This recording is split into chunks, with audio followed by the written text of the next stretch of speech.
Hello everyone, how are you doing today? It's a Miss Strategy Banter Blitz whatever session. But I'm just so impressed by the World Cup. I mean, impressed and shocked at the same time. Oh, I better pull the microphone closer to me.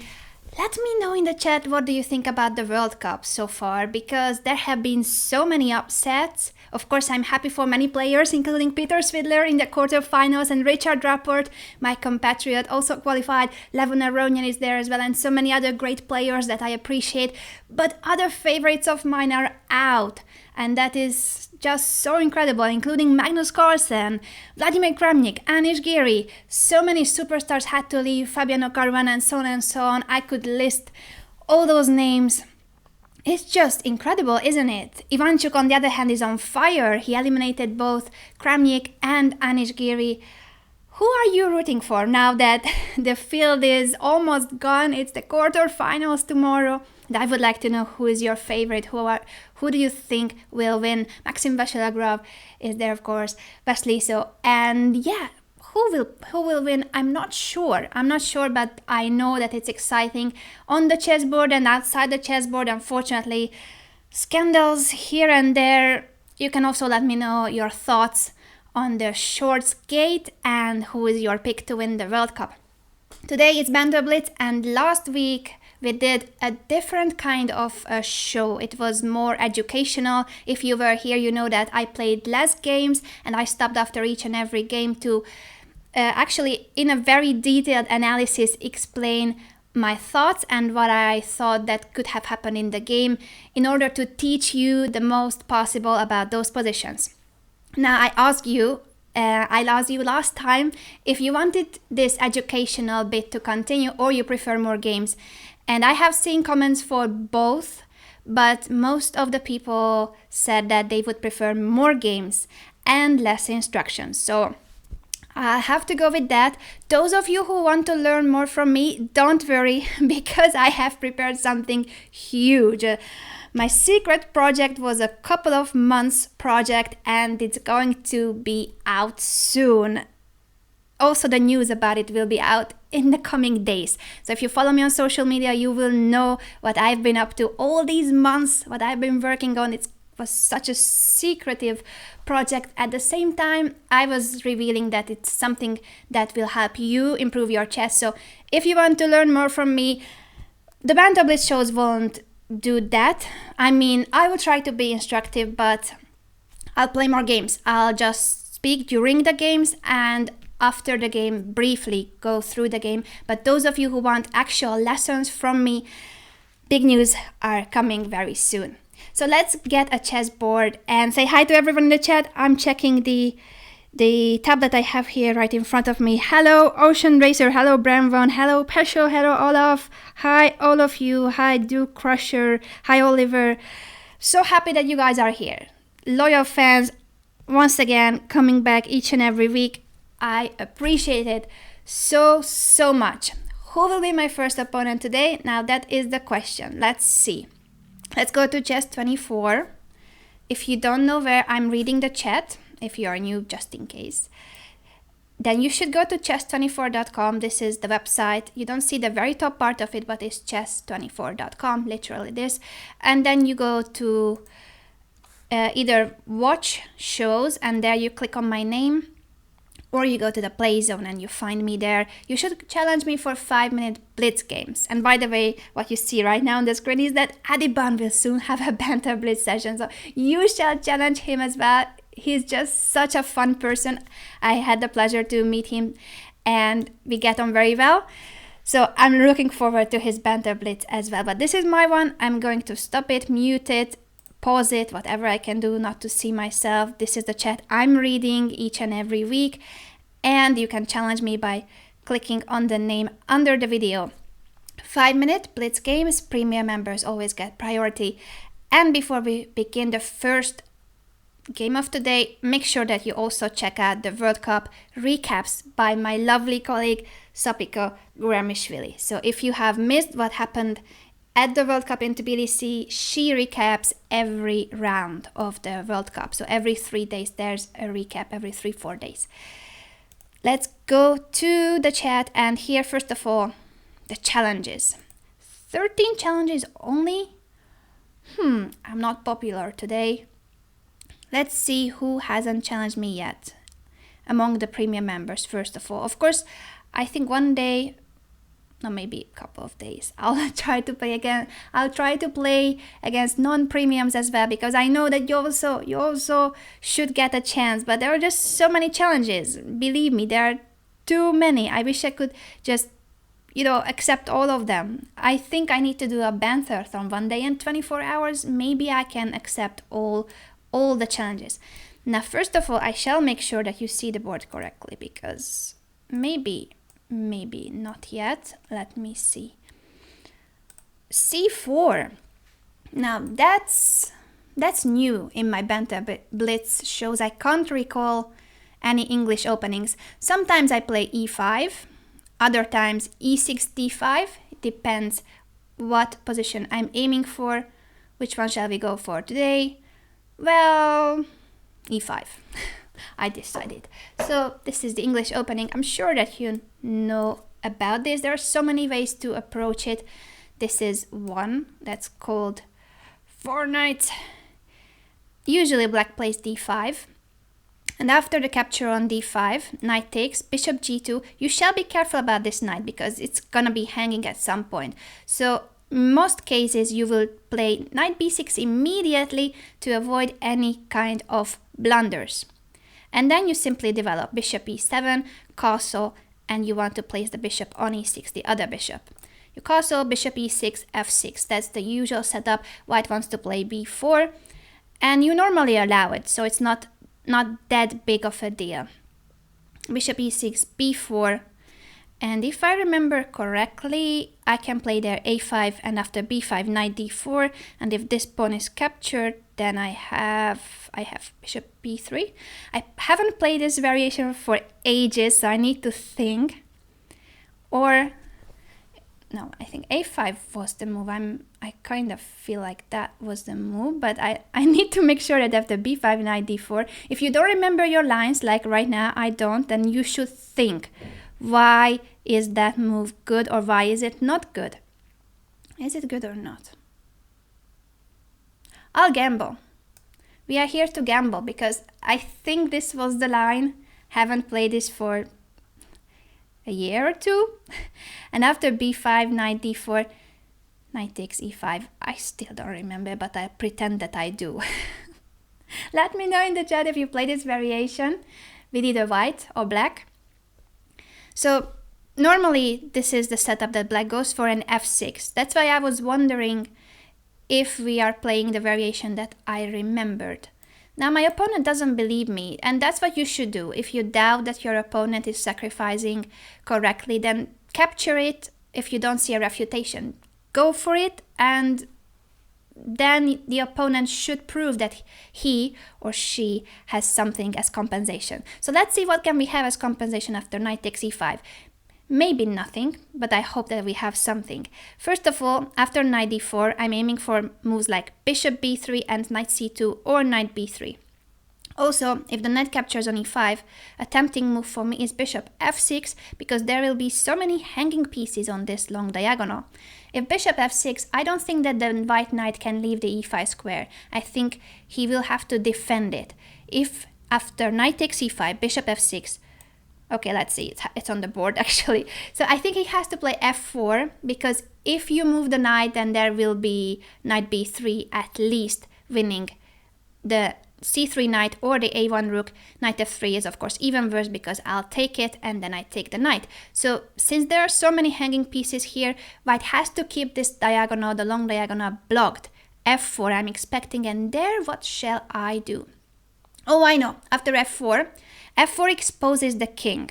So after f4, I have another tactical possibility, knight b3, attacking the rook. The rook will have to leave, and I have queen d4 check, winning the knight on c3. That's my calculation so far, and I trust it.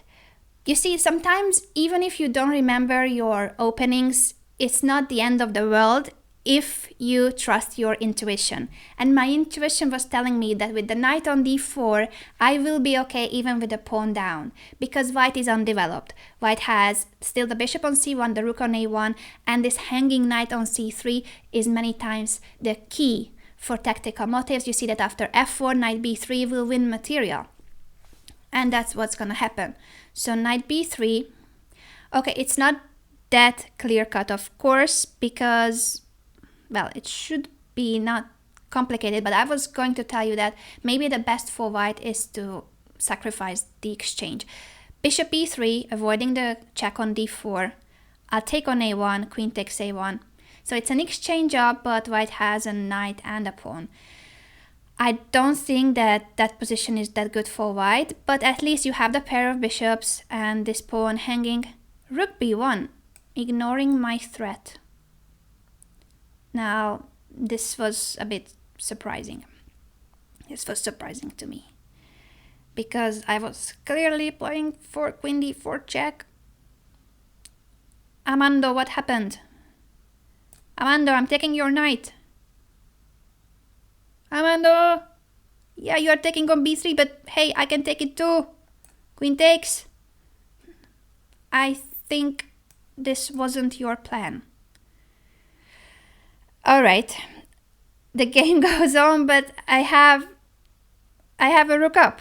So I'm slightly shocked. I could have given a check on d5 actually and just exchanged his bishop. But, ooh, no. Okay. I was going to blunder the last possible thing to blunder. A knight fork on d7 after check, and knight takes d5. That was knight d7 in the end. So that's why I eliminated first the e5 knight, and now after bishop d5, this is just a full rook up and no compensation at all. I even have time on the clock, so I don't think that this game will be difficult to win. Unfortunately, the mistake was there. Knight takes e5. If all this works, bishop f6, and it really seemed to be working. I didn't see a better move for white. Now after the game I will check it briefly. I know that you are not here to get a free lesson from me. Well, if you want to miss that, you will. And I know many of you said that you appreciated it, so of course I'm just kidding. I know that many of you wanted to actually receive more education, more instructions from me. But as I said, it's coming. It's coming very soon. A huge project. I hope that you will like it. I really put all my heart into it and all my knowledge, because it's not enough to actually create an entire method based on your passion. You just also need to prove that you actually know what you are talking about.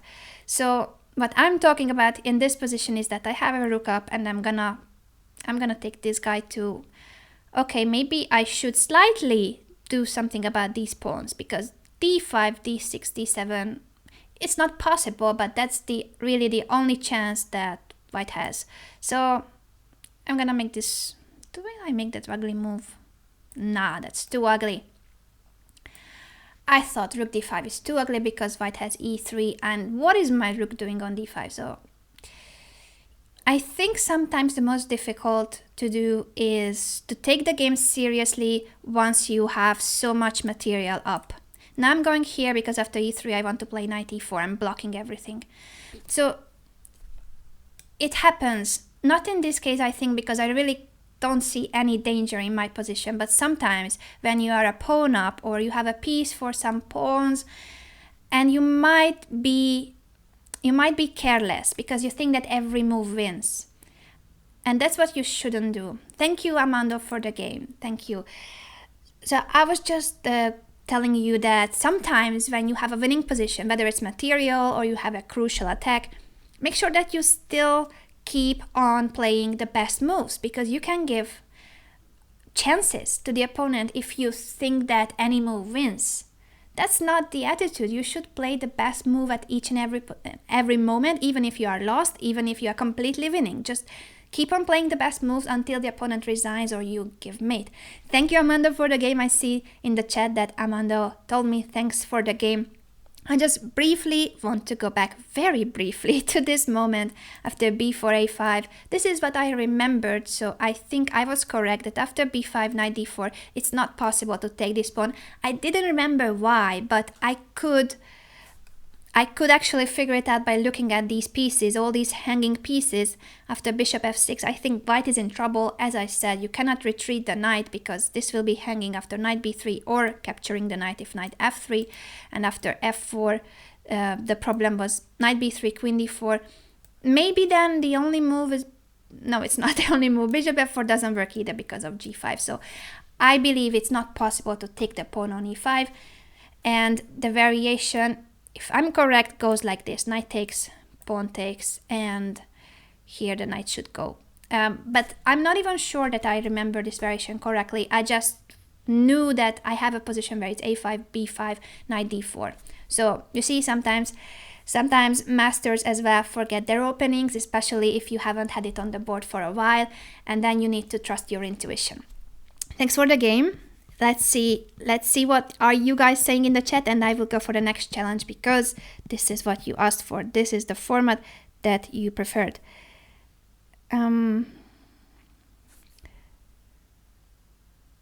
JSP is saying that this lesson teasing needs to stop. Alright, I'll stop talking about it. If you don't want me to talk about it, I will stop. But just that you know, it's coming. It's coming. I actually don't know what song I'm singing, but I'm in a great mood, as you can tell. Alright, another challenge. MrMaster. I like your name, therefore I accept your challenge. Why I'm playing once again with the black pieces? Can anyone tell me that? Why is it that today I'm playing with the black pieces? d4. Alright, I'll play d5 today. Because the last sessions I was experimenting with Nimso, Bogo, Queen's Indian. I play those openings as well, but normally I do go for the Queen's Indian with bishop e7 or knight f6. Well, normally bishop e7. What do you play against d4? Let me know in the chat. Do you play the Grunfeld? I wish I could play the Grunfeld. I wish it was my style, but no. I have this more solid, boring style. I actually enjoy these positions, but I know that it's not the most entertaining from the outside. So that's why I usually mix it also in the shows and in my games as well. I don't want to be playing the same opening all over again. h6 is usually a useful move because you want to ask this bishop. Now, do you want to take or will you play bishop h4? So he goes bishop h4, and now you can either castle, play c6, b6, depending on which line you go for, but normally you will want to castle. And after e3, bishop d3, and so on, we reach positions where white usually creates a minority attack on the queen side, and black wants to go for some kind of a central setup and potential kingside attack. That was just a very brief summary. Very, very brief. I'm thinking, once again with the move orders, that's the thing that you mix up when you don't play regularly. You know that I don't compete regularly anymore, and that's when you mix things up in terms of move order. But for now, is that? I'm thinking whether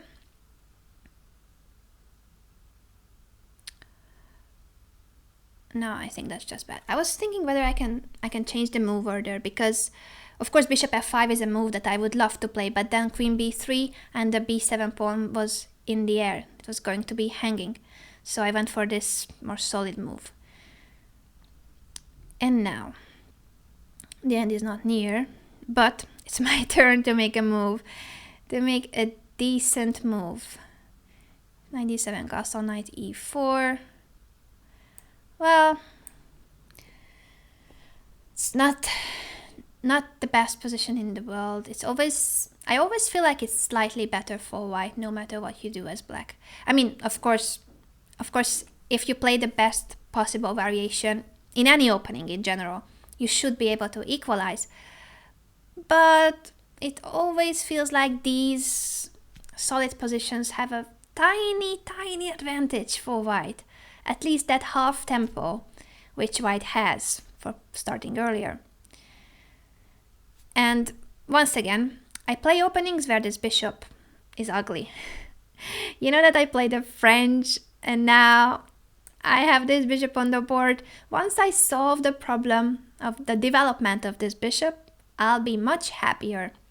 First of all, I'm trading this bishop to have the knight on e4, and then potentially I will support that knight with knight f6, knight d f6, and develop this bishop. Of course, after knight d f6, white will have the e5 square as an outpost for his knight, but not a traditional outpost because I can, in the future, kick that knight away with f6.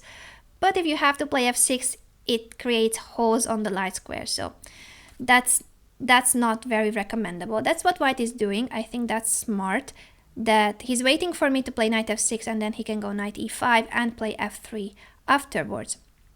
So how shall I do this?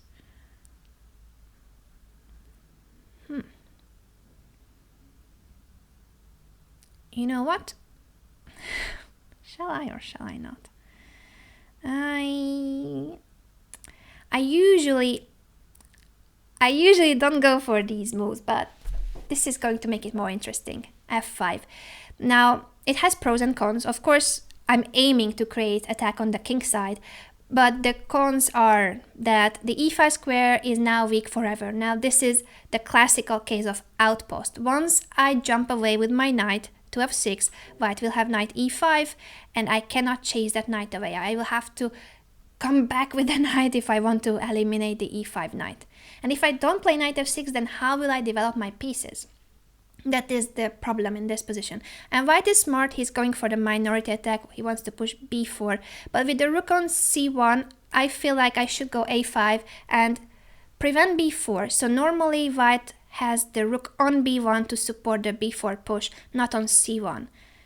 And that's why I play a5. I think now it's gonna take a couple of moves for white until he can push b4. But I'm sure that MrMaster will be playing for that move, so probably... with which move shall he do it actually?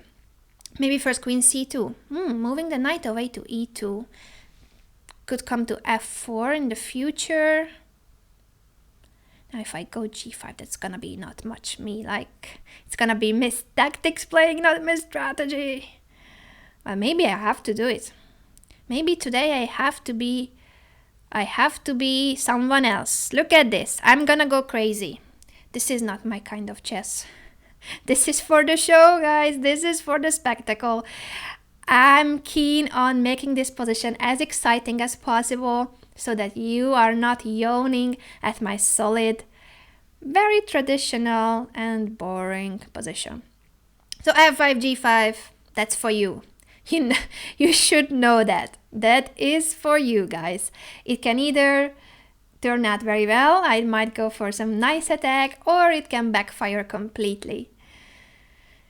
Since I cannot move this knight yet, well, I can move and after knight e5, live with that knight on e5, but I don't want to. So I will, first of all, I was going to say I will try to trick him, but I don't see how I'm gonna trick him.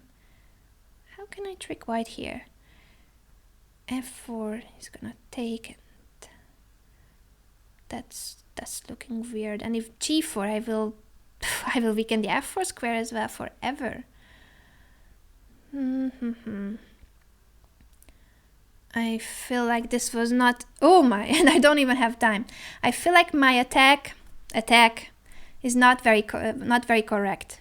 So I'm gonna go rook f6 because I want to be able to bring this piece towards the king side, but I think this attack is not true. So I don't think that black should go for this f5 g5 push here, because then what? If I play f4, I think white shall take and open the e-file, then bring the rook to the e-file, and I'm undeveloped. So until the situation is like this, I don't really have a real chance for attacking. I need more pieces. I would need to move the knight. Probably I will go knight f5, knight f8. Sorry, knight f8 next move, and after knight e5, knight g6. Oh, he's going knight d2. That's interesting. Now I will move away. And if he plays f3, I'm gonna take here. The knight can later on come to g6, that I like. The bishop is not doing much. And f4 at some point would be good, in the right moment. So maybe in the end I will trick him, but no, you see, rook e1 is a smart move because it's preventing my idea pushing f4. I'm bringing the queen away from the e5 so that I can push f4. I really want to create some kind of an attack. And after f3 I shall take here. Queen takes, and now be smart, Anna. f4, he's gonna take all of that. And do I have anything there? But I don't have his time, so I should really speed up. Okay, I'm gonna sacrifice. It's probably not working, and he's not taking it. That's actually probably the best for him, to not take it. What am I doing? Okay, let's develop first. e5, I'll move the rook, and I should play just really fast. I should play very fast. Knight h4 afterwards. Knight b6, knight c5. Actually, that's a good move.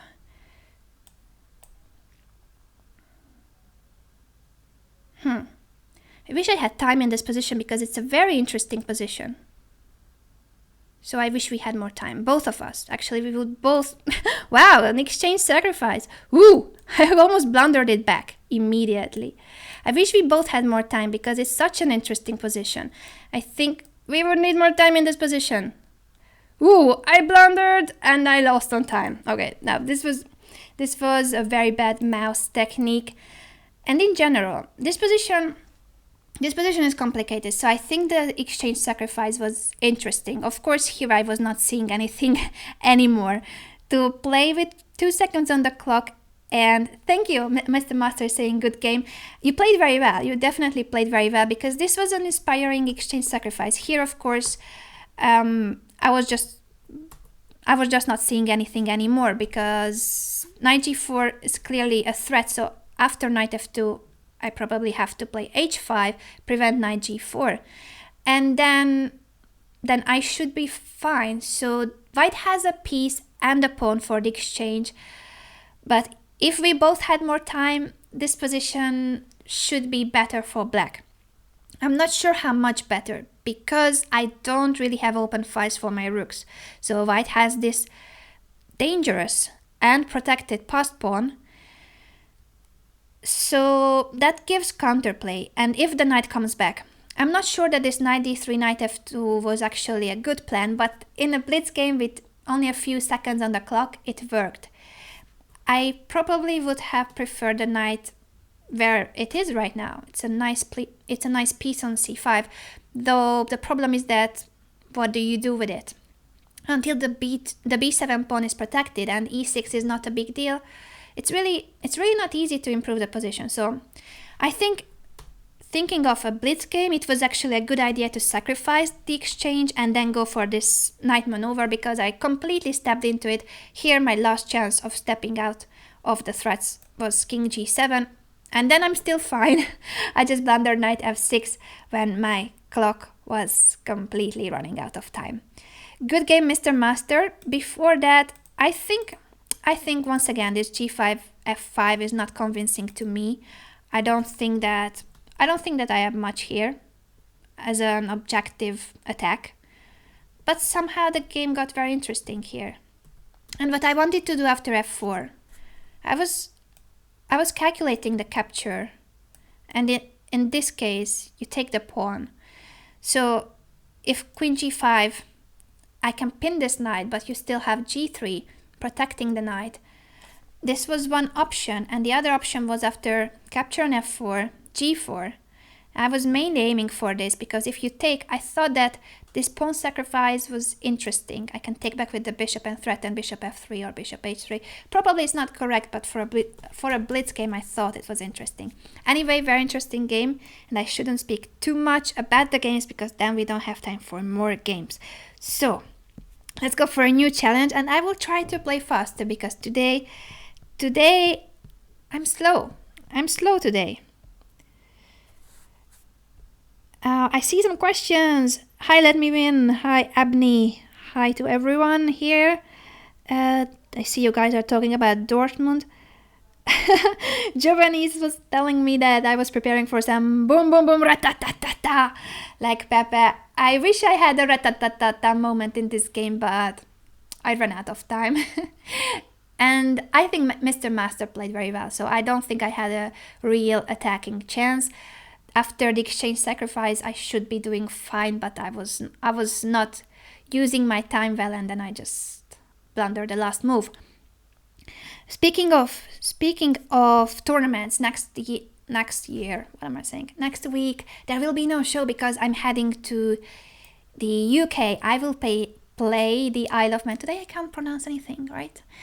I will play the Isle of Man tournament. I'm so excited because that tournament seems to be the strongest ever open tournament, at least to me. It seems. I haven't checked the stats, but you know who's going to play?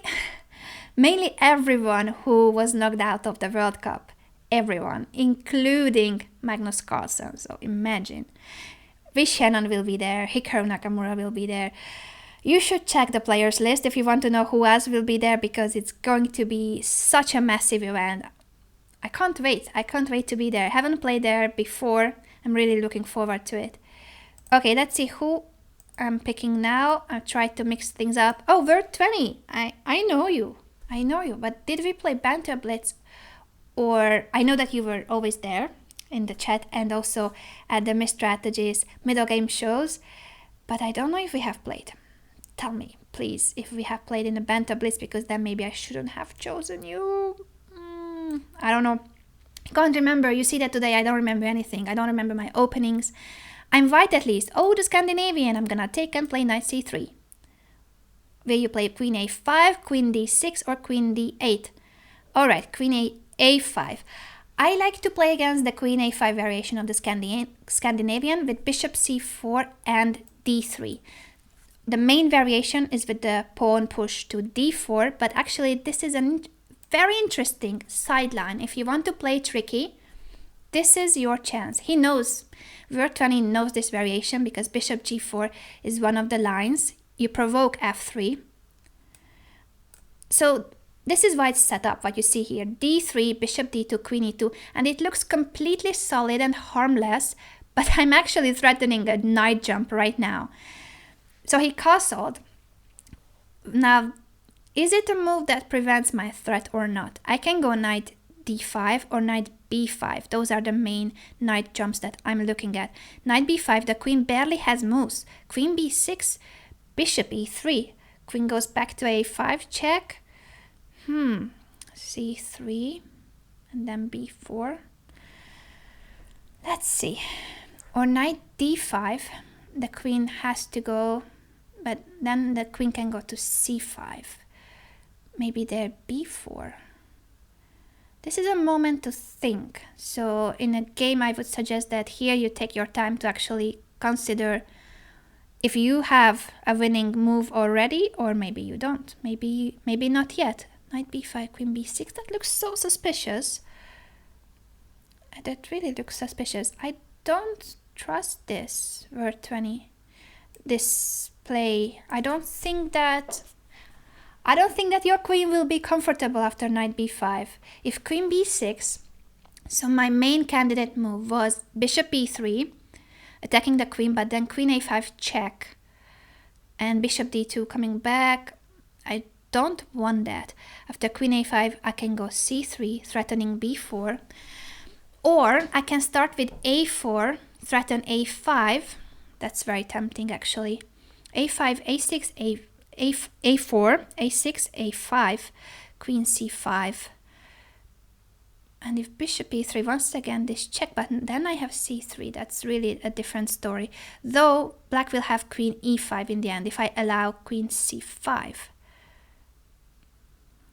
So then maybe I shall go for bishop e3 and c3, and then after a6 b4. But he can take. Okay, let's see what's gonna happen here, because this really feels like there should be a win for white, but in the blitz game you don't have much time to calculate it. So after queen a5, I obviously don't want to be repeating moves. Queen a5, I should play, I believe, c3, threaten b4. And the question is whether black can go a6, I play b4 and he sacrifices. And if I take back, it's a check.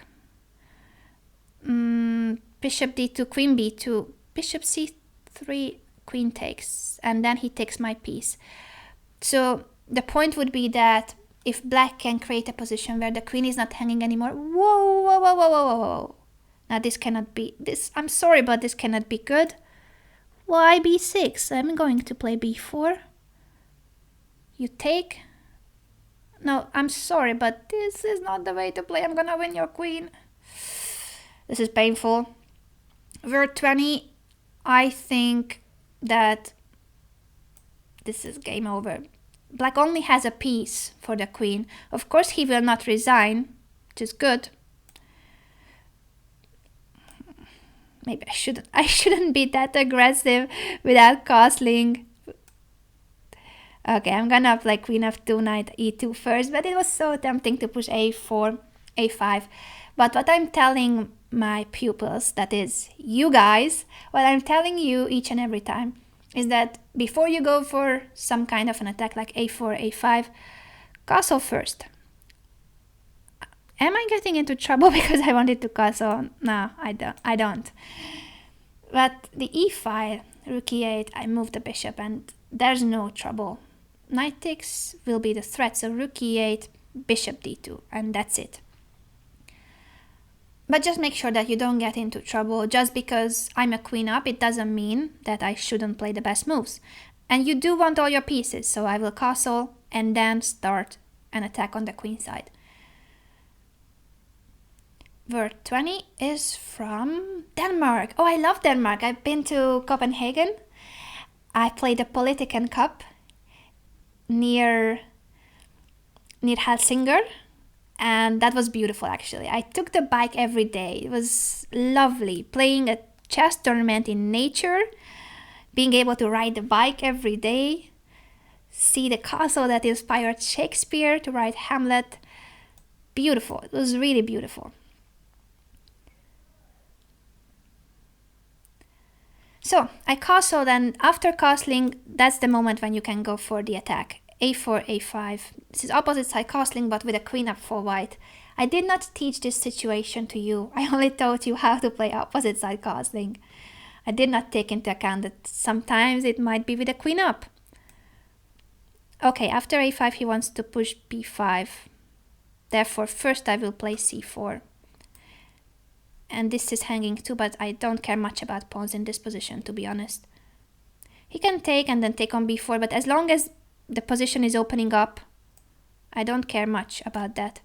I'm placing the queen on this diagonal, but I will take two minor pieces. That's why I didn't worry much about my hanging rook. These pieces are more important, but maybe I'll take this bishop and then this is still hanging. So I have a queen and many minor pieces in this position, and I love it. a5, I want to open the a file and give mate to black. Basically, that's the plan. Once again, I have less time than my opponent. That's the only issue. Today, I'm playing slow. I'm bringing the knight, then bishop b5. Just let's not blunder anything on the e5 with those double rooks, but I believe after capture, I will take back with a pawn, so I'm threatening knight c6. And if he doesn't take, I'll take first and then knight c6. In both cases, I just want my knight on c6. This is a hole. That's why I wanted to trade bishops. And this is now game over because both the rook and the knight was hanging.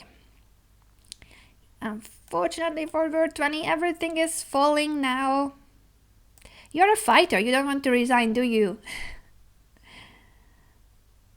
Now it's mate, next move, but still we played it until mate. At least that's nice of you, word 20, that you allowed me give checkmate, even when you knew that I was winning already with quite some material up. It's actually quite easy to know where the game went wrong. This bishop c4 d3 setup is very tricky.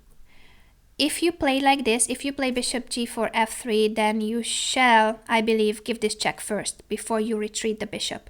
This way, I either go queen e2 and we are going to play an endgame, or if I don't play that, then you prevent me from placing the queen on e2. And my setup is to place the queen on e2 and castle queenside. So it's actually possible to play, is it here? King f2, I believe. And so you keep this option alive, but you should certainly not miss knight b5 as a big threat for white.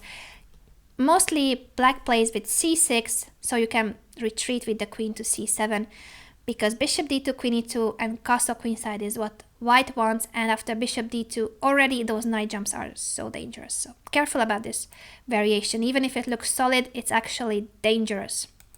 Let's see the chat. Let's see. Hi, Kramnik students. Hi. Oh, I'm scrolling too fast. Adomino. Hi. I can't scroll down. What did I do? What did I do? Brave Sir Robin is also here. Unknown for identity. Wow, that's so nice of you, Bramvan. Oh, thank you for your comment. I'll not read it out because then I will blush, but I really appreciate those kind comments from you guys. Oh, my heart is melting. I shall go for the next challenge before I start to be too emotional. Let's see. I think I haven't played against you yet, ErikMage or Mage from Germany. And I'm white once again. e4. You know that I'm an e4 player. Normally I go for e4. Sometimes d4. At times knight f3. Sicilian, is it going to be the Najdorf or the Dragon? Because these are the two openings that you guys play against me. So far looking like a Najdorf. Maybe Dragon? Anyone? Dragon? Najdorf. Okay, you learn from Sopiko. I'll play the bishop e2 variation. This is one of my favorites because it's solid. It's positional. It's kind of like my strategy. So bishop e2, black can respond with either e6 or e5. Those are the two main approaches and those two are completely different.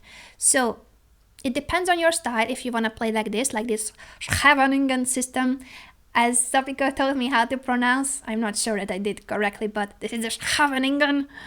And the other e5 is the more Najdorf style approach. So here you can either go with bishop e3, f4, a4 kind of stuff, or you can play without a4. Usually I played with a4, but lately I started to really like the positions when I allow b5 and I go for queen e1, queen g3 quickly. The move order, I believe at this stage, is still reversible, like you can go first for one or the other depending on which variation you play. And then at some point you will have to be precise, but for the moment this is okay. This is the setup I was aiming for. So bishops here, pawn to f4. Later I will play queen e1, queen g3 and try to attack on the king side. After knight c6, which is the usual move, I can either go queen e1 or king h1. Those are the two main options. Depends on which one you play.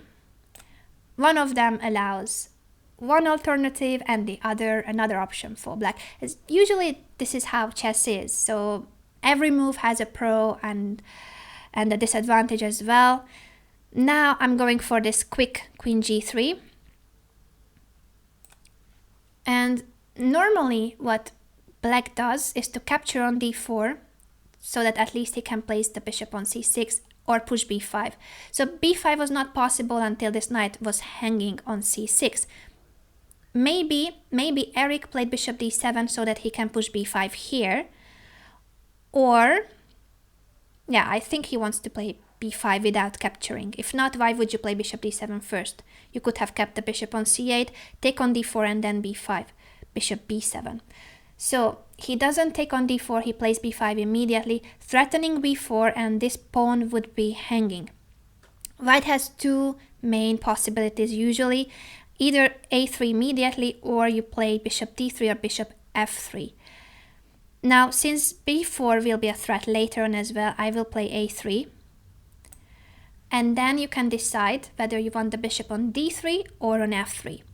As usual, they both have something good and something not that good about that move. Of course, it depends on how you want to play after bishop c6. This is the case where, first of all, the pawn looks like it's hanging, but it's not. As long as there's a mate threat on g7, black cannot take the pawn. But even like this, many times white will play bishop d3 or bishop f3 because it's a useful move. It improves the bishop. Before I do that, before I go for that, I will play king h1. Often when you push f4 or f5, if you play with the black pieces, since you weaken the diagonal towards your king, it's a good idea to step out of it. There was no immediate danger. I have a bishop on d4. But even like this, I'm preparing for a future scenario where after a d5 push, there would be some kind of a bishop c5 opportunity for black, or in a moment when my bishop is not on d4, because I don't think that this piece will be there forever. It's a good idea to move this king out just in case. And it's an improvement. So as long as it's an improving move, you can go for these prophylactic moves. Now after queen d7, I can play rook d1, which is very tempting with the queen on d7, but I think next move he will go queen b7. So let's not base my position on a one-move threat, d-file, but play something more concrete. And that something more concrete is bishop d3. Now, I will want to play e5 in the future. I say in the future because I'm not sure if with the queen on d7 I want to push e5. I will be forced to take back with the bishop, since the bishop will be hanging on d4, or I can bring the rook first. Oh, a5, threatening b4. So queen d7 protected the b5 pawn as well. I see your idea. I will bring the rook first, because that means that after e5 I have two possibilities. I can take back with the pawn as well. In case of queen takes d4, bishop takes h7, will win the queen on d4. Of course, black is going for the attack on the queen side. Now, do I want to open the a file or do I not want to? I will take because I don't want to have an a3 weak pawn. How quickly you play this! I should, I think, use more pre-moves in my games. Though, you remember the time I played a pre-move and it went completely wrong? Because my opponent made a one-move blunder on purpose or not purpose. Yeah, sometimes happens. Sometimes pre-moves backfire, but this was actually a very safe pre-move. I think that's the key. You should pre-move when it's a capture. That's safe. My threat still is e5. With the queen on d7, I think that's very dangerous. You see these two bishops eyeing the king on g8, queen on g3. So these three pieces are attacking at the moment, the black king, and with e5, I will chase away this knight. You are not afraid of e5? I'm not sure that's good. I'm not sure you shouldn't be afraid. With the queen on d7, I don't think you should open the d file because your queen can be in trouble. And if you cannot capture, problems. You have to move the knight. You take it. Really? This position should be winning for white. I haven't calculated anything, but it just feels like. Look at my pieces. The queen, the bishop, the rook now has the semi-open file. I just don't think that this is the way for black to play, but this is blitz and I need to calculate very quick. Bishop takes h7, rook takes f7. How does that look? It could be winning. It could be winning on the spot. Let's go for it. It's a blitz game. Whoa. Let's see. So my intuition is telling me that this is winning, but I don't have time to calculate it completely. I calculate until here, and I hope that I was correct. If rook g8, I will have a check. The king has to go to g6, and in that moment, I think even if I just double rooks, will that be enough? That's the question, because after doubling rooks, maybe he will have knight f6, but it just feels so bad for black. This is going to happen actually, but maybe I can first bring the rook. If rook f1, does black have a move to improve his situation? I think he doesn't, and in that case I believe this is more precise, because after the check, king g6, the rook was hanging, and if rook f1, in that moment I was afraid that black had knight f6, cutting the connection between the rooks, and if I had taken on f6, king takes f7, okay, maybe it was good for me too, but I didn't want to exchange too many pieces. Rook f8, but now there should be a mate. Let's give check. If check here, then he will play bishop g... No, he can't. What does he want? No, there's no bishop g5 because it's... Oh, it's not pinned. Look at that. He can play bishop... I was wrong. Sorry, I got too excited. I thought that after bishop g5, for a moment I realized that rook f1, but it's not back rank mate. It's not. So this is just going to be winning after... I should still be precise. Actually, I thought it was winning on the spot. This should be rook f3, threatening rook h3. I think that's the way, and I should play faster. Oh my god, I don't have time. I don't have time. Let's pre-move this. Shall I? No, I shouldn't pre-move. I was talking too much. Okay, but this is mate. I was explaining so much that I almost lost on time. Anna, how could you? Look at this. I had more time on the clock, and here I was explaining and explaining and explaining.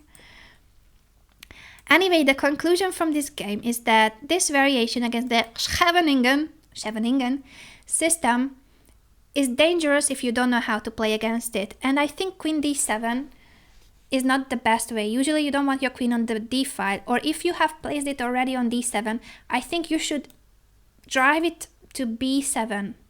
Put pressure on the e4 pawn and play this way.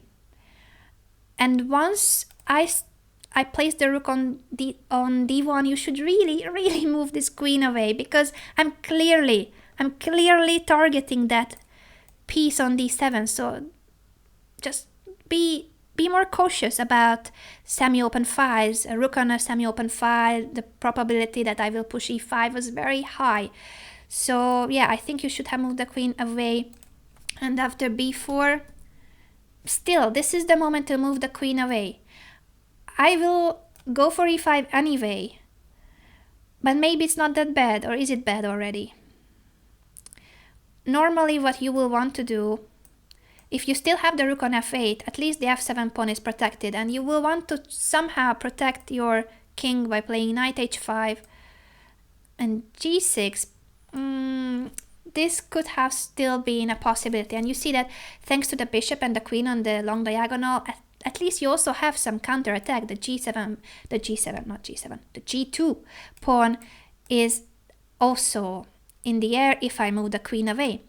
I cannot push the g pawn, so this is how you normally want to defend this position. At some point you will have to play knight h5 and g6. If you don't do that, disaster happens, as in the game. Rook c8 I think is a losing move, because you drove the rook away from f8. That was a defensive piece, and here I think this sacrifice is winning. I couldn't calculate it till the very end, but I thought that I should be winning here because the king is cut on the g file. I have this rook pinning the bishop on e7. I can bring another rook if needed. So all my pieces will be attacking, and black doesn't have defending pieces. This is pinned and the rook is not helping much. So this position is winning. Thank you for the game. I think we have time for one more.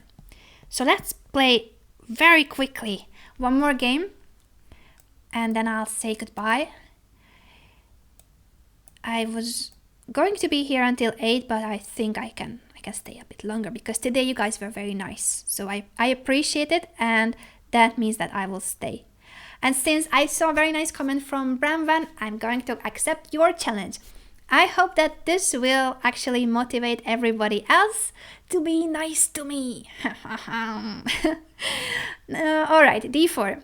Let's go for knight f6 so that it's not gonna be the same boring position. e6, and we shall see if it's the Nimso Indian, the Queen's Indian, a Catalan. Because I can transpose at any moment with d5, of course, but let's not do that. Let's go for the Nimso.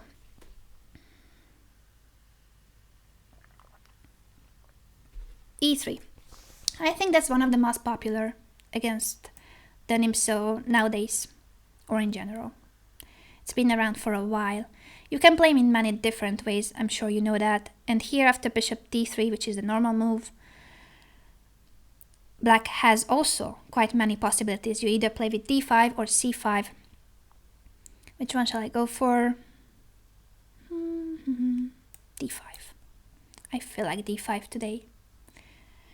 So many different approaches for white, many different possibilities for black. That's why this opening is so rich. You can play it with many different styles. Even some of the positions are more solid, some of the positions are more aggressive. Thanks, Bramvan, for wishing me good luck. I've just seen your message. And you are from the Netherlands. Oh, I love the Netherlands. I've been to the Netherlands a couple of times. I think I told you guys already, but I played in Hogeven. And of course, I was also first a player in Vaikanze, and this year I was there as a reporter and commentator. I'm sure if you followed the event, I'm sure you saw it, that I was commentating with Yasser Sayravan. I love Yasser. And also on the tour day when we played in Rotterdam, in the football stadium of Rotterdam, I commentated with Robin van Kampen. Also very nice person. I think I usually get on very well with all my co-commentators. So I can't, if you hear me repeat that, oh, he's a very nice person or she's a very nice person, it's because I think all the people I work with are really nice. I don't have a problem with anyone. So maybe I'm lucky, but I think I have very nice colleagues in every company and at every event. So, castling, I shall focus on the position and I shall remember how this exact variation is. Bishop g7, knight d, bishop b7, knight d7 is the usual setup, and bishop d6, c5. If I'm chased away, I can bring back the bishop either to d6 or to e7. d6 is more natural, but then knight b5 you should deal with. Maybe then you move the bishop to e7. See here, this is the moment. So you can either go bishop d6 and then knight b5, bishop e7, or you go directly to e7. I'll play bishop d6 and see whether my opponent wants to play knight b5. Knight b5, bishop e7, and then I will chase the knight away with a6 next move, so the positions actually transpose many times. So yeah, the Netherlands is beautiful. And also, of course, I've been to The Hague to visit Sopiko and Anish, and Daniel was not there the moment I visited them in Tbilisi, the three of them.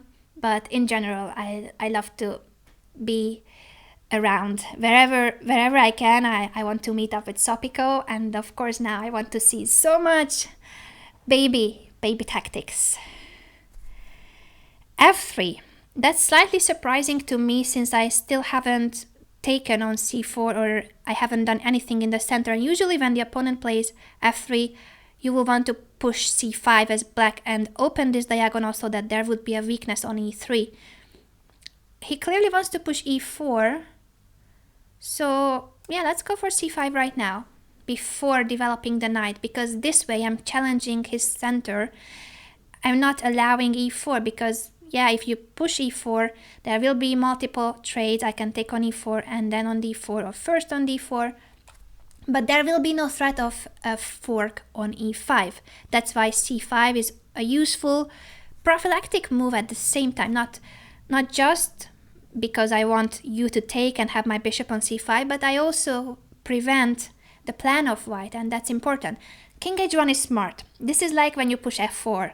When you have moved this pawn, f3 or f4, good idea to place your king away from that diagonal. Now, since I have already played c5, I will continue with knight c6, not knight d7. This is a more active square. Once my pawn is on c5, I can place the knight here. I didn't want to play knight c6 with the pawn on c7.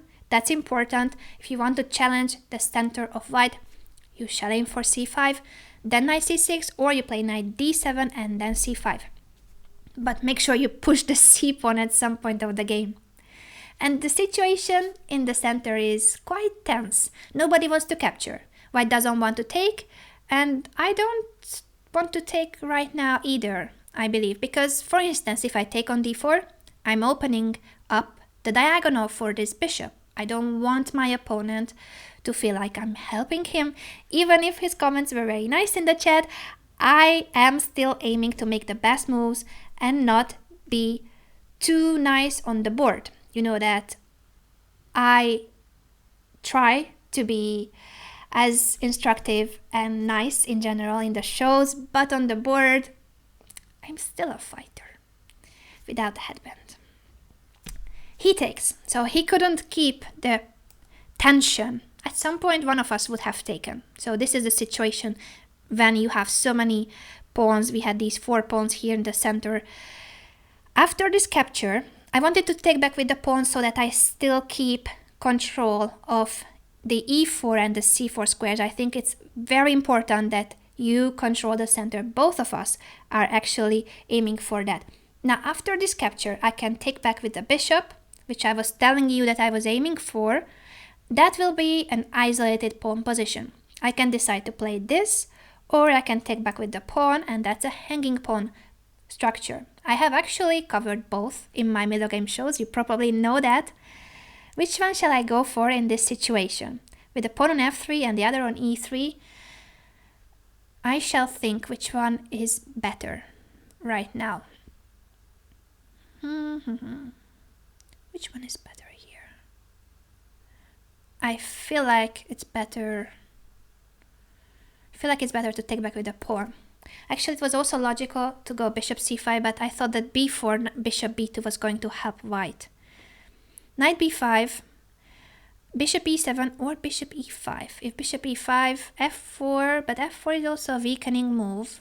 Then I go bishop b8. I think I will do that. I want to provoke more weaknesses in my opponent's camp.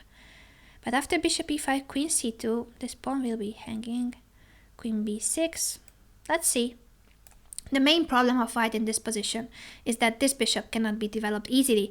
That's why I didn't take on c5 with the bishop, because I didn't want to allow b4 and bishop b2. Actually, this time I have lots of time on the clock and white is struggling. So I'm sorry, brown one, but I'm afraid that you will run out of time very soon. Knight f4. Shall I go queen b6? That looks like a good option. I'm threatening c4 in that position. I'll do that. a4, probably, to protect it. Oh, queen e1. You want to attack me. I see that. I see that you are coming here, but I think this is just losing a piece after c4. So I don't think white has time to give mate or threaten to give mate. No, this shouldn't work. I'm sorry, but I can either take with the king or with the knight. Even if knight takes, you want to play knight d5, but then I'll take the knight. Yeah, I think both captures were good actually. This is just a piece up, but maybe I should hurry up. Let's go back. The pawn will be taken, but actually I can first take here and then go back with the knight. But why do I want to play this first when I can go rook e8? No, I can do that next move as well. But maybe after this, I think I'll just push those pawns. d4. This is a piece up, and also I have those passed pawns. But I should speak less and play faster. Still, you see that this bishop is bad. That's just so sad when the whole game that bishop was struggling. I'm gonna take this. I'm gonna take this bishop. And that's straight queens. Oh, you are very quick. Actually, you are very quick. But that's a queen. I'm sorry. Well, in the end, I almost ran out of time. And that's surprising. Thank you, Bramvan. He was telling me that it was a well-played game. I think it was a nice game. But the end was surprisingly strange in the sense that I had more time and I have a piece up and I almost ended up using all my time. So I guess it happens in Banter Blitz that I don't realize that it takes me a couple of seconds to make each move because I'm talking and talking and talking. You know that I'm a big talker, right? So I'm talking all the time and it takes me like maybe at least 2-3 seconds to make a move. I have never tried to figure it out. Maybe I should have a timer and then I will know how much time it takes for me to make a move. Because I always feel like at the very end of the game, I play much slower than my opponents, which is normal since I'm streaming and I'm talking and I'm trying to be entertaining and keep this show nice and smooth. But that's not an excuse. That's my job. I'm here to play and talk. So I probably should practice playing faster while I'm talking. It's not so easy. You might think it's easy, but I challenge you to try it at home. I challenge you to try and play your Blitz games by commentating, whether it's for the neighbor, for your friend, or you can open your own YouTube channel and start streaming your Blitz games. So I challenge you to do that if you want to try how much time it takes to make a move like this. But the point of the game was that until this position, I think everything is fine. I don't think that f3 is the best move here since the situation in the center is still very normal. I would suggest f3 at a more advanced point when you have your pieces developed. So this bishop, I know it's not easy to develop and probably your plan with f3 was to push e4 and then you can develop your bishop. So that's a good idea. The problem with f3 is that I can play c5 and now this should still be equal, of course, but it's not that easy to do something for this bishop. Maybe you should go for something very solid like b3, bishop b2, but then f3 doesn't make sense. So yeah, this is a big question. King h1 I was praising and I still think it's a good idea to move out of this diagonal. And perhaps here after knight c6 you should still try to play b3, bishop b2, even if it looks very solid, but you need to develop that bishop. The whole game that bishop was not playing and I think that was the biggest disadvantage of white's position. So here I was telling you that I could take with the bishop, but I didn't want to go for this because of b4, and once I move the bishop, bishop b2. So the whole point of my play was to restrict this bishop on c1. And if I take back with the bishop, I'm not doing that. Therefore, I prefer here the hanging pawns. There's no b4. If b3, that's already not the same. You see that this looks a bit weird. Maybe it's still the best, but you will need your bishop to protect the e3 pawn and you want to place it on b2 at the same time. It's strange. I think here I prefer black's position because white has this e3 weakness and the undeveloped piece. So black is ahead in development and I have a nicer pawn structure. Those are two pluses for black's position. And after knight b5, bishop e5, here you already were just on a few seconds on the clock, so that's a very tough situation. After queen b6 you have to protect this knight, either retreat it or protect it with a4 because c4 was my main threat. Here I probably would have followed up with a6, and if a5 I can come back, I chase the knight away, and then this is falling. So this position should be very nice for black. If you go back to once again, I have all my pieces developed. I have this nice pawns. This is a structure of weakness and now there are more holes. Knight b4 can come in the future. I think a football match has just started because my neighbors are shouting. If you hear that, that is the main reason. I live in Spain. So yeah, that's the last mistake here, missing c4. But all in all, I think you played very well, except for the plan with f3 king h1, which would be good if you have already developed your pieces. So with a b3, bishop b2, and then going for some active plan like this, I think that would have made a better choice, a better opportunity for you. In this position, I really like black already, this position. Even if it's equal, I would take black in this position. Thank you guys for the games, and thank you for your nice comments. You see that if you are nice to me, I might pick you. Now I feel like I kinda force everyone to be nice to me and then you can be picked. But actually it's not a criteria.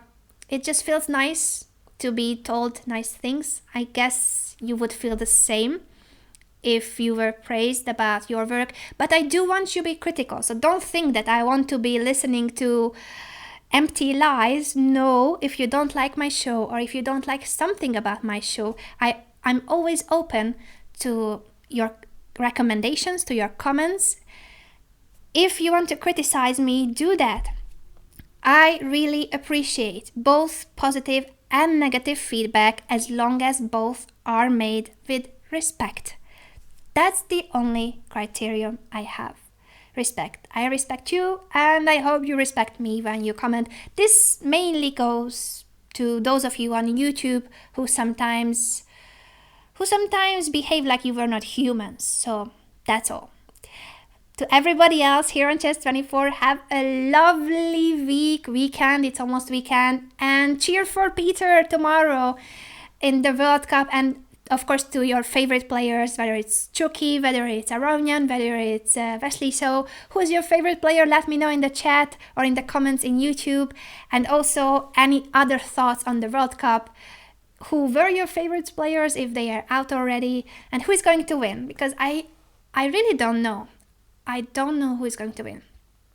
I believe that tomorrow's match between Levon and Vasily, that is Aronian versus Ivanchuk, is going to be crucial for the finals. So yeah, we shall see. And of course I have my compatriot Richard Rapport fighting, so I'm rooting for him as well. Not only for Peter and not only for all my friends, because I get on well with them. I get on well with many of those players and I don't want anyone to be out. I think they all deserve to win the tournament. Thanks for being here. I'll see you in 2 weeks or 3 weeks time after the Isle of Man tournament. Make sure that you follow me on social media, Facebook, Twitter, Instagram, and the next date should be announced, I think in 2 weeks time at least, because I will be out. No, not 2 weeks, in 3 weeks. Next week I'm traveling and then the tournament is still I think next show will be in 3 weeks, but just make sure that you pay attention to the announcements here on Chess24 and on my social media. I'll see you in a couple of weeks, but if you follow my social media, you will see live streams every day from the Isle of Man tournament. If you have followed me and if you have been to my hangouts, I will do my hangouts every day from Isle of Man. So you can join us and you can see behind the scenes, how is the playing hall, how is the commentary booth. I will try to get some of those super grandmasters to talk to you guys. So follow me on social media. Every day of the Isle of Man tournament, there will be a live stream either on my page or on the official side. So you want to follow that if you want to see those Backhouse matches and Blitz games and evening Avalon sessions between super grandmasters. See you there in digital space on those live streams starting next Saturday. I'll see you there. Bye bye.